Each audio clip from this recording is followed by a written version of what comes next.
காஞ்சிபுரம் மாவட்டத்தில் போதை பழக்கத்திற்கு அடிமையானவர்களுக்கான தனியார் மறுவாழ்வு மையத்தில் ஒருவர் மீது தாக்குதல் நடத்தப்பட்டது தொடர்பாக புதிய தலைமுறையில் செய்தி வெளியானதை தொடர்ந்து அந்த மையத்தில் சமூக பாதுகாப்புத்துறை இணை இயக்குநர் ஆய்வு நடத்தினார். மேலும் காவல்துறையினர் நடத்திய விசாரணையில் அந்த மையம் அனுமதியின்றி செயல்பட்டு வந்தது தெரியவந்தது.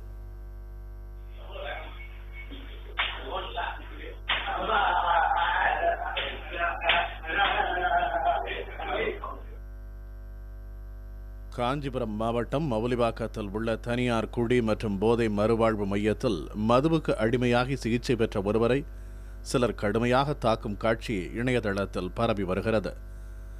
அதில் அடிவாங்கும் நபர் நுழம்பூர் பகுதியைச் சேர்ந்த குப்புசாமி என்பது தெரிய வந்துள்ளது. இவர் சிகிச்சைக்காக குடி மற்றும் போதை மறுவாழ்வு மையத்தில் சேர்க்கப்பட்டுள்ளார்.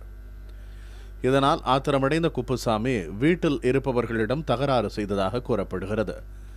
இதனை அறிந்து மறுவாழ்வு மையத்தைச் சேர்ந்த 4 பேர் குப்புசாமியை மீண்டும் அழைத்து வர அவரது வீட்டிற்கு சென்றுள்ளனர். மறுவாழ்வு மையத்தினர் திரும்ப அடிப்பார்கள் என்ற அச்சம் காரணமாக குப்புசாமி நேற்று தற்கொலை செய்து கொண்டதாக கூறப்படுகிறது.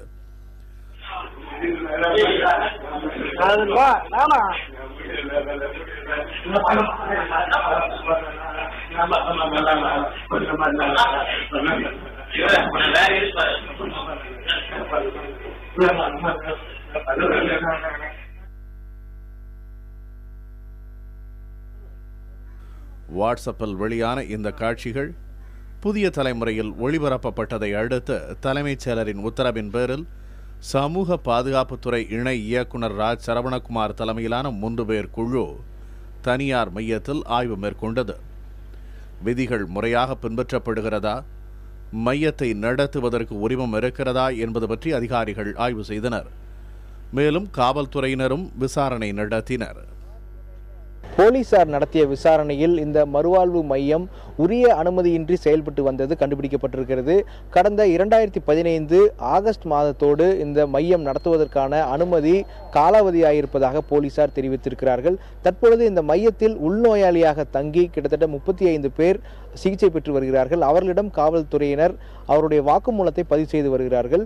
காவல்துறை மற்றும் சமூக பாதுகாப்புத்துறை அதிகாரிகள் முழுமையான விசாரணைக்கு பிறகே அடுத்த கட்ட நடவடிக்கை குறித்து தெரிவிக்க இருப்பதாக சொல்லியிருக்கிறார்கள். புதிய தலைமுறைக்காக ஒளிப்பதிவாளர் மதனுடன் மகாலிங்க பொன்னுசாமி.